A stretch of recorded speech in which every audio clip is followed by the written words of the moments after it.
പ്രാദേശിക വാർത്തകൾ. ഈ വാർത്തകൾ നിങ്ങൾക്കായി അവതരിപ്പിക്കുന്നത് Marvel agencies, Thrissur road, Irinjalakuda. ഇരിങ്ങാലക്കുടയിലെ സമ്പൂർണ്ണ digital hub moment super shopping ഡാന ഇരിങ്ങാലക്കുട. ഇരിങ്ങാലക്കുട ITU ബാങ്ക് നിക്ഷേപകർ ആശങ്കപ്പെടേണ്ട സാഹചര്യം നിലവിലില്ലെന്നും ഹൈക്കോടതി നിർദ്ദേശത്തെ തുടർന്ന് സംസ്ഥാന സർക്കാരിന്റെ ഇടപെടലിലൂടെ പ്രശ്നപരിഹാരമുണ്ടാകുമെന്നും ബാങ്ക് മുൻ ചെയർമാൻ കൂടിയായ municipal chairman MP Jackson. Rajiv Gandhi മന്ദിരത്തിൽ മാധ്യമപ്രവർത്തകരോട് സംസാരിക്കുകയായിരുന്നു അദ്ദേഹം. RBI നിയന്ത്രണം വന്ന സമയത്ത് 6 മാസം കൊണ്ട് പ്രതിസന്ധി പരിഹരിക്കുമെന്ന് താൻ ഉറപ്പു നൽകിയ സമയത്താണ് ബാങ്ക് ഭരണസമിതിയെ പിരിച്ചുവിട്ടത്. ഗവൺമെന്റ് സെക്യൂരിറ്റിയായി മാത്രം 390 കോടി രൂപ ബാങ്കിനുണ്ട്. ബാങ്കിന് ലഭിക്കാനുള്ള വായ്പാ തിരിച്ചടവിന് പുറമെ ബാങ്ക് ജപ്തി ചെയ്തെടുത്ത ഭൂമിയും കെട്ടിടങ്ങളും വേറെയാണ് ബാങ്കിന് നിക്ഷേപകർക്ക് തിരിച്ചു നൽകാനുള്ളത്. 442 കോടി രൂപയാണ്. ഇതിൽ തന്നെ പല നിക്ഷേപകർക്കും ബാങ്ക് ജപ്തി ചെയ്തെടുത്ത ഭൂമികളും കെട്ടിടങ്ങളും വിൽപ്പന നടത്താൻ RBI അനുവദിച്ചാൽ അടിയന്തരമായി നല്ലൊരു ശതമാനം നിക്ഷേപം തിരിച്ചു നൽകാനാവും. 165 കോടി രൂപ റിസർവ് ഫണ്ടായി നീക്കിവെച്ച് നടത്തിയ ഓഡിറ്റിലാണ് 51 കോടി രൂപയുടെ നഷ്ടം കണക്കാക്കിയിട്ടുള്ളത്. ഇക്കാര്യങ്ങളെല്ലാം ചൂണ്ടിക്കാട്ടി ഹൈക്കോടതിയിൽ നൽകിയ ഹർജിയിലാണ് സംസ്ഥാന സർക്കാരുമായി ആലോചിച്ച് അഡ്മിനിസ്ട്രേറ്റീവ് കമ്മിറ്റിയുടെ കാലാവധി നീട്ടാവൂവെന്ന് ഹൈക്കോടതി പറഞ്ഞത്. എന്നാൽ നിലവിലെ അഡ്മിനിസ്ട്രേറ്ററുടെ കാലാവധി സെപ്റ്റംബർ വരെയുള്ളതിനാൽ നീണ്ട കാലയളവ് മൂലമുണ്ടാകുന്ന നിക്ഷേപകരുടെ ആശങ്ക ചൂണ്ടിക്കാട്ടി താൻ വീണ്ടും ഹൈക്കോടതിയെ സമീപിക്കുമെന്നും MP ജാക്സൺ പറഞ്ഞു. സംസ്ഥാന സർക്കാരിന്റെ ഇടപെടലിലൂടെ പ്രശ്നപരിഹാരം ഉണ്ടാകുമെന്ന തിരിച്ചറിവാണ് CPM സമരാഹ്വാനവുമായി രംഗത്ത് വരാനിടയായത്. 1 കോടി രൂപ ഡെപ്പോസിറ്റ് ഉണ്ടായിരുന്ന ബാങ്കിനെ 1000 കോടിക്ക് മുകളിൽ ഡെപ്പോസിറ്റ് ഉണ്ടാക്കിയതും ബാങ്കിൽ RBI നിയന്ത്രണം വന്ന ശേഷം നടന്ന തദ്ദേശ സ്വയംഭരണ തെരഞ്ഞെടുപ്പിൽ 15 വർഷത്തിന് ശേഷം ഇരിങ്ങാലക്കുട നഗരസഭയിൽ കേവല ഭൂരിപക്ഷത്തോടെ അധികാരത്തിൽ വരാൻ കഴിഞ്ഞതും ജനവിശ്വാസത്തിന്റെ തെളിവാണെന്ന് MP ജാക്സൺ ചൂണ്ടിക്കാട്ടി. നിയന്ത്രണം വന്ന സമയത്ത് സംസ്ഥാനത്ത് അധികാരത്തിലുണ്ടായിരുന്നത് LDF സർക്കാരായിരുന്നു. ഒരു വിജിലൻസ് അന്വേഷണവും കേന്ദ്ര സർക്കാരിന്റെ ED അന്വേഷണവും ഈ ബാങ്കിന് നേരെ ഉണ്ടായിട്ടില്ല. ബാങ്ക് ലയന ചർച്ചകൾ ചില ജീവനക്കാരുടെ പ്രചരണം മാത്രമാണെന്നും ദേശസാൽകൃത ബാങ്കുകളുമായി അർബൻ ബാങ്കുകളെ ലയിപ്പിക്കാൻ നിയമം അനുവദിക്കുന്നില്ല. ജീവനക്കാർ വേണ്ടത്ര രീതിയിൽ അധ്വാനിച്ചിരുന്നില്ലെന്ന് വിമർശിച്ച MP ജാക്സൺ, ജീവനക്കാർ കഠിന പ്രയത്നം നടത്തിയാൽ ബാങ്കിനെ സാധാരണ നിലയിലേക്ക് എത്തിക്കാൻ കഴിയുമെന്നും MP ജാക്സൺ പറഞ്ഞു. ഞാൻ മുനിസിപ്പൽ ചെയർമാൻ സ്ഥാനം രാജിവെക്കണമെന്ന് ഈ ആരോപണങ്ങൾ 3 സമരങ്ങൾ ബാങ്കിൻ്റെ പഠിക്കൽ നിൽക്കുമ്പോഴല്ലേ, വർധന കുളിക്കിനടക്കം സമരം നടത്തിയതിന് ശേഷമല്ലേ ഞാൻ ഈ തെരഞ്ഞെടുപ്പിനെ ഫേസ് ചെയ്ത് അല്ലേ. കഴിഞ്ഞ 15 കൊല്ലമില്ലാത്ത ഭൂരിപക്ഷത്തിൻ്റെ ഈ നഗരസഭയുടെ ഭരണം ജനങ്ങൾ സമ്മാനിച്ചതല്ലേ. കുറയുന്നുണ്ടോ? 15 വർഷം ഉണ്ടായിട്ടുണ്ടോ? നിമേഷനും ഉണ്ടായില്ല. 2 തവണ 3 വനിതാ ടേമിലും ഭൂരിപക്ഷമില്ലാത്ത ഒരു ഭരണസമിതിയെയാണ് ഇരിങ്ങാലക്കുട ജനങ്ങൾ നൽകിയത്. അതിന് വ്യത്യസ്തമായിട്ട് കേവല ഭൂരിപക്ഷത്തിനേക്കാളും കൂടുതൽ ഭൂരിപക്ഷമുള്ള ഒരു ഭരണത്തിന് ഇരിങ്ങാലക്കുട നഗരസഭയിലെ ജനങ്ങൾ നമുക്ക് തരണമെങ്കിൽ അത് എന്നോടുള്ള വിശ്വാസമാണോ അല്ലേ എന്നുള്ളത് അവരൊന്ന് വിലയിരുത്തിയാൽ മതി. ഇപ്പോഴും ബാങ്കിന് യാതൊരു പ്രശ്നമില്ലാന്ന് വിശ്വസിക്കുന്ന ഒരു പഴയ അവിടുത്തെ ചെയർമാനാണ്. ഇന്ന് നിങ്ങൾ ഒരു വിവരാവകാശ പ്രകാരം നിങ്ങളുടെ മാധ്യമ സുഹൃത്തുക്കൾ ആരെങ്കിലും അപേക്ഷ കൊടുക്കുക ബാങ്കിലെ അഡ്മിനിസ്ട്രേറ്റർക്ക്, ബാങ്കിൽ നിലവിൽ എത്ര രൂപ ഗവൺമെൻറ് സെക്യൂരിറ്റിയിലുണ്ട്, എത്ര രൂപ ബാങ്കിൻ്റെ മറ്റ് ബാങ്കുകളുടെ അടക്കവും നിക്ഷേപമായിട്ടോ അല്ലെങ്കിൽ കറണ്ട് അക്കൗണ്ടിലുണ്ടോ, നിങ്ങൾക്ക് മറുപടി കിട്ടും. 390 കോടി രൂപ ആ ബാങ്കിൻ്റെ ഗവൺമെൻറ് സെക്യൂരിറ്റിയിലും ബാങ്ക് അക്കൗണ്ടുകളിലായിട്ടുണ്ടെന്ന് പറയും. നിങ്ങൾക്ക് മറുപടി കിട്ടും. ആകെ എത്ര കൊടുക്കാനുണ്ടെന്നറിയോ? ഇനി 442 കോടി രൂപയെ മടക്കി കൊടുക്കാനുള്ളൂ നിക്ഷേപകർക്ക്. 390 കോടി രൂപ അവരുടെ സേഫായിട്ട് ഇരിങ്ങാലക്കുട ടൗൺ ബാങ്കിൻ്റെ സേഫിലിരിക്കുക, കസ്റ്റഡിയിലിരിക്കുക. പിന്നെയാണ് എനിക്ക് കിട്ടാനുള്ള കിട്ടാക്കടപ്പിരിക്കാനുള്ളതും. നോൺ പെർഫോമിംഗ് ആണെന്ന് ഇവർ പറയുന്നുണ്ടല്ലോ, പക്ഷെ പെർഫോം ചെയ്യുന്ന 200 കോടി ഉണ്ട്. അതൊക്കെ കൂടെ കൂട്ടിയാൽ എത്രയാവും? ഇനി ഇവർക്ക് വല്ല ബാധ്യത ഉണ്ടാവുമോ ബാങ്കിൻ്റെ നിക്ഷേപകർക്ക്? പക്ഷേ റിസർവ് ബാങ്കിൻ്റെ ഇടപെട്ട കാരണം കൊണ്ട് അവരുടേതായിട്ടുള്ള ചില ഇൻഡെക്സസ് അവർക്ക് കറക്റ്റാക്കണം. അതില്ലാണ്ട് അവർ സമ്മതിക്കില്ല. അതുകൊണ്ടാണ് പ്രശ്നം. അപ്പോൾ അതിനാണ് കോടതിയിൽ പോയത്. അവന് ഗവൺമെൻറ് വരട്ടെ, ഒരു മധ്യസ്ഥതയ്ക്ക് ഗവൺമെൻറ് തോമസ് ഉണ്ണിയുടെ MLA എന്ന നിലയ്ക്കല്ല, ഒരു ഗവൺമെൻറ് ഇടപെടുന്ന സാഹചര്യം വരുമ്പോൾ ഗവൺമെൻറ് അതിനെപ്പറ്റി വിദഗ്ധന്മാരുണ്ടല്ലോ, ഗവൺമെൻറ് സെക്രട്ടറിക്കോ അല്ലെങ്കിൽ രജിസ്ട്രാർക്കോ പരിശോധിച്ച് ആവശ്യമായിട്ടുള്ള കാര്യങ്ങൾ പറയാലോ. അഡ്മിനിസ്ട്രേറ്റീവ് അധികാരം അവർക്ക് അവരുടെ റിസർവ് ബാങ്കിലല്ല. അപ്പോൾ അത് കഴിയുമ്പോൾ അതിനൊരു വ്യക്തത വരും. ഇതിപ്പോൾ അവസാനിക്കുന്നവർക്കൊരു ധാരണയുണ്ട്. അതിന് മുമ്പ് ഒരു പടക്കം പൊട്ടിച്ച് അവസാനിപ്പിക്കണ്ടേ?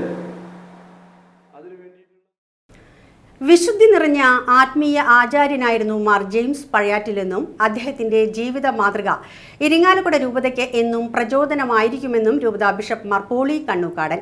രൂപതയുടെ പ്രഥമ ബിഷപ്പായിരുന്ന മാർ ജെയിംസ് പഴയാറ്റിലിന്റെ 10ാം ചരമവാർഷികത്തോടനുബന്ധിച്ച് സെന്റ് തോമസ് കത്തീഡ്രലിൽ നടന്ന ദിവ്യബലിയിൽ അനുസ്മരണ സന്ദേശം നൽകുകയായിരുന്നു അദ്ദേഹം. ദൈവത്തിൽ ആശ്രയിച്ചു മുന്നോട്ടു പോകാൻ അദ്ദേഹം ജീവിതത്തിലുടനീളം പ്രചോദനം നൽകി. ജാതി മത ഭേദമന്യേ സർവ്വവിഭാഗം ജനങ്ങൾക്കും കാരുണ്യത്തിന്റെയും നന്മയുടെയും നിരവധി വാതിലുകൾ തുറന്നിട്ടു. ലാളിത്യത്തിന്റെയും വിനയത്തിന്റെയും വിശുദ്ധിയുടെയും സുവിശേഷമായിരുന്നു അദ്ദേഹത്തിന്റെ ജീവിതമെന്നും മാർ പോളി കണ്ണൂക്കാടൻ ചൂണ്ടിക്കാട്ടി.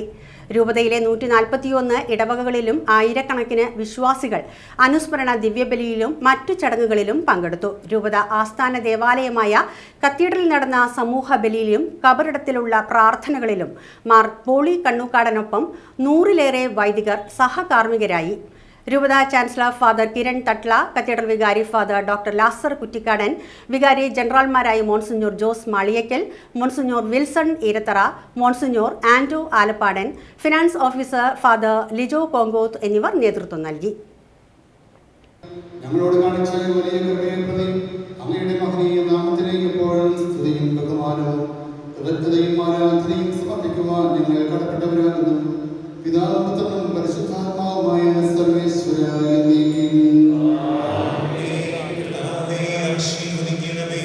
മനുഷ്യവർഗത്തിന്റെ പ്രത്യാശയായ ഔഷധമായ കുർബാന വഴി ഞങ്ങളുടെ കടങ്ങളും പാപങ്ങളും ക്ഷമിക്കുകയും ഞങ്ങളുടെ ആത്മാക്കളെ പരിപോഷിപ്പിക്കുകയും ചെയ്തു. അമൂല്യമായ ദാനത്തെ പ്രകൃതി നന്ദി പറയുന്നു. സകലത്തിന്റെയും നാഥായ ദൈവം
ഇന്ത്യൻ നാഷണൽ കോൺഗ്രസ് ഇരിങ്ങാലക്കുട നിയോജക മണ്ഡലം കമ്മിറ്റിയുടെ ആഭിമുഖ്യത്തിൽ സംഘടിപ്പിക്കുന്ന മെറിറ്റ് ഡേ 2026 ജൂലൈ 11 ശനിയാഴ്ച മുനിസിപ്പൽ ടൗൺ ഹാളിൽ വെച്ച് നടക്കുമെന്ന് സംഘാടക സമിതി ചെയർമാൻ കൂടിയായ മുനിസിപ്പൽ ചെയർമാൻ MP ജാക്സൺ വാർത്താ സമ്മേളനത്തിൽ അറിയിച്ചു.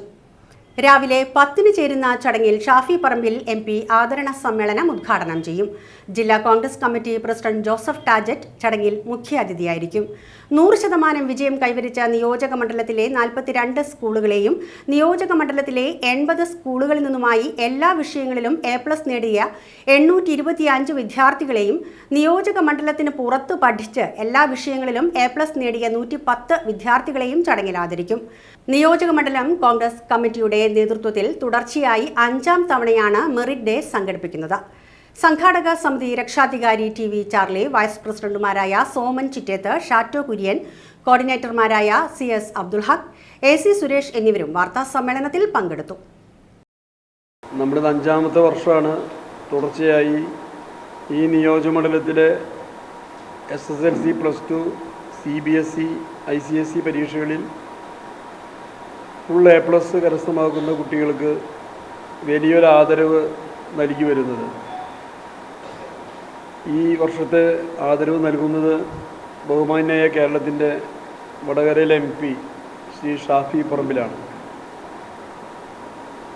ബഹുമാന്യനായ ജില്ലാ കോൺഗ്രസ് കമ്മിറ്റിയുടെ പ്രസിഡന്റ് അഡ്വക്കേറ്റ് ജോസഫ് ടാജറ്റ് മുഖ്യാതിഥിയായ ചടങ്ങിൽ പങ്കെടുക്കും.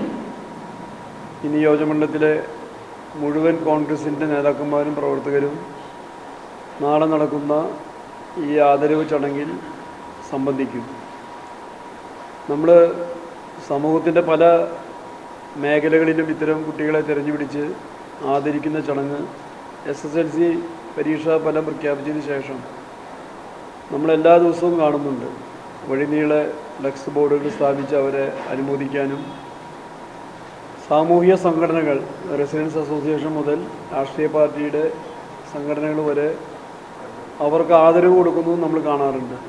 അതിൻ്റെയൊക്കെ പ്രധാന ലക്ഷ്യം പുതിയ തലമുറ മൂല്യബോധമുള്ളൊരു തലമുറയായി, വിദ്യാസമ്പന്നതയുള്ളൊരു തലമുറയായി ലോകത്തിലെ മറ്റ് രാജ്യങ്ങളുടെ ഒപ്പം നമ്മുടെ ഭരണ നേതൃത്വങ്ങളെയും എത്തിക്കാൻ കഴിഞ്ഞാലാണ് ഒരു രാജ്യത്തിൻ്റെ സമഗ്രമായിട്ടുള്ള പുരോഗതി കൈവരിക്കാൻ രാജ്യത്തിന് സാധിക്കുള്ളൂ എന്ന് വിശ്വസിക്കുന്നുകൊണ്ടാണ്. മാർ ജെയിംസ് പഴയാറ്റിൽ അനുസ്മരണവും ഇരിങ്ങാലക്കുട ഹൃദയ പാലിയേറ്റീവ് കെയർ വാർഷികവും കുടുംബ സംഗമവും രൂപതാ മന്ദിരത്തിൽ രൂപതാ ബിഷപ്പ് മാർ പോളി കണ്ണൂക്കാടൻ ഉദ്ഘാടനം ചെയ്തു. രൂപതാ വികാരി general monsignor Jose Maliyekkal, George Palathinkal, CM Paul, Wilson Koonammavu, Davis Kannampilly, Annie ആൻഡു, ലിജി സെബാസ്റ്റ്യൻ എന്നിവർ പ്രസംഗിച്ചു. Hridaya palliative care executive director father Shaju Cheriyath സ്വാഗതവും ഫിനാൻസ് ഓഫീസർ ജോസഫ് മാളിയേക്കൽ നന്ദിയും പറഞ്ഞു.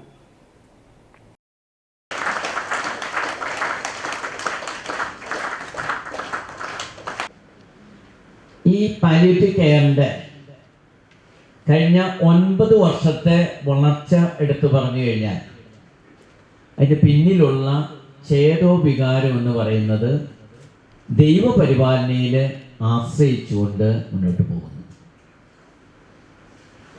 പാലിയേറ്റീവ് കെയർ ആരംഭിക്കണമെന്ന് എനിക്ക് വലിയ ആഗ്രഹമുണ്ടായിരുന്നു. അതിൻ്റെ പ്രാരംഭഘട്ടങ്ങളായിട്ട് ചില പ്രസ്ഥാനങ്ങൾ നമ്മൾ അപ്രോച്ച് ചെയ്തു. അവർ ചിലരൊക്കെ ചില ഇടവുകളിൽ വന്ന് പ്രവർത്തിച്ചു. ആ പ്രവർത്തന ശൈലി അത്ര അഭിനന്ദനാർഹമായിട്ട് തോന്നിയില്ല. അപ്പോൾ പിന്നെ എങ്ങനെ മുന്നോട്ട് പോകും? എന്നെ ഇതിന് പ്രചോദിപ്പിച്ചൊരു കാര്യം പറയട്ടെ. അത് ഞാൻ പാസ്റ്റർ വിസിറ്റിന് പോകുന്ന സമയത്ത് മലയോര പ്രദേശങ്ങളിൽ ചില കുന്നിമോളിലൊക്കെ ചെല്ലുമ്പോൾ ചില രോഗികൾ ആരുമില്ല അവരെ സഹായിക്കാനായിട്ട്. സാമ്പത്തികമായിട്ട് പ്രതിസന്ധി, താഴേക്ക് എടുത്തുകൊണ്ട് വന്ന് ഹോസ്പിറ്റലിലേക്ക് കൊണ്ടുപോകുക എന്നുള്ള എളുപ്പമല്ല. എന്തെങ്കിലും അത്യാവശ്യമൊക്കെ വന്നു കഴിഞ്ഞാൽ അവരെ കുന്നിൻ്റെ താഴേക്ക് കൊണ്ടുവരിക എളുപ്പമല്ല. ഹോസ്പിറ്റലിലേക്ക് കൊണ്ടുപോയി ചികിത്സിക്കുക അത്ര എളുപ്പമല്ല. ചില തളർന്നു കിടക്കുന്ന രോഗികൾ. എന്നെ യഥാർത്ഥത്തിൽ പ്രചോദിപ്പിച്ചത് ഈ പാസ്റ്റർ വിസിറ്റിൽ പോയപ്പോൾ ഇതുപോലെ കണ്ട രോഗികളെയാണ്. ഇനി മറ്റൊരു കാര്യം, സാമ്പത്തികമായിട്ട് നല്ല ഉയർന്ന കുടുംബങ്ങളിൽ നിന്ന് മക്കളൊക്കെ വിദേശത്തൊക്കെ ജോലി ചെയ്യുന്ന കുടുംബങ്ങൾ, പക്ഷേ വാർദ്ധക്യത്തിൽ എത്തിയാൽ അപ്പച്ചനെയോ അമ്മച്ചിയോ നോക്കാൻ ഒരാളുമില്ല. 2026 TN നമ്പൂതിരി പുരസ്കാരത്തിന് മുടിയേറ്റ് കലാകാരൻ കിഴക്കേ വാരനാട്ട് നാരായണക്കുറുപ്പ് അർഹനായി. മുടിയേറ്റ് എന്ന ക്ലാസിക്കൽ കലയുടെ അതിജീവനത്തിനും പരിപോഷണത്തിനും വേണ്ടി ചെയ്യുന്ന സേവനങ്ങൾ പരിഗണിച്ചാണ് അവാർഡെന്ന് TN സ്മാരക സമിതി president E. Balagangadharan, secretary K. Sreekumar എന്നിവർ അറിയിച്ചു. ജൂലൈ 18-ന് TN നമ്പൂതിരിയുടെ 43ാം ചരമവാർഷിക ദിനത്തിൽ ഇരിങ്ങാലക്കുട മുനിസിപ്പൽ ടൗൺ ഹാളിൽ സംഘടിപ്പിക്കുന്ന അനുസ്മരണ സമ്മേളനത്തിൽ അവാർഡ് സമ്മാനിക്കും. ഇരിങ്ങാലക്കുട കാട്ടുങ്ങച്ചിറ കരിപറമ്പിൽ അബ്ദുൾ മജീദ് ഭാര്യ ഉമ്മർ ബീഗം അന്തരിച്ചു. 80 വയസ്സായിരുന്നു. സംസ്കാരം ശനിയാഴ്ച രാവിലെ 10-ന് കാട്ടുങ്ങച്ചിറ ജുമാ മസ്ജിദിൽ നടക്കും. ചന്ദ്രിക ലേഖകനും മുസ്ലിം ലീഗ് നിയോജകമണ്ഡലം പ്രസിഡന്റുമായ റിയാസുദ്ദീൻ, റിസാന എന്നിവർ മക്കളും അബ്ദുൾ സത്താർ മരുമകനുമാണ്. ഇരിങ്ങാലക്കുട കിഴുത്താനിപ്പാറയിൽ അരവിന്ദാക്ഷൻ ഭാര്യ പാറേക്കാട്ട് സീത അന്തരിച്ചു. 82 വയസ്സായിരുന്നു. സംസ്കാരം ശനിയാഴ്ച രാവിലെ 10-ന് വീട്ടുവളപ്പിൽ നടക്കും. കേരള ഇലക്ട്രിസിറ്റി എംപ്ലോയീസ് കോൺഫെഡറേഷൻ സംസ്ഥാന ട്രഷറർ ഉണ്ണികൃഷ്ണൻ, ഭാഗ്യലക്ഷ്മി, ബിന്ദു എന്നിവർ മക്കളും ശിവദാസ്, നന്ദകുമാർ, രാഖി എന്നിവർ മരുമക്കളുമാണ്. ഇതോടെ വാർത്തകൾ കഴിഞ്ഞു. നമസ്കാരം.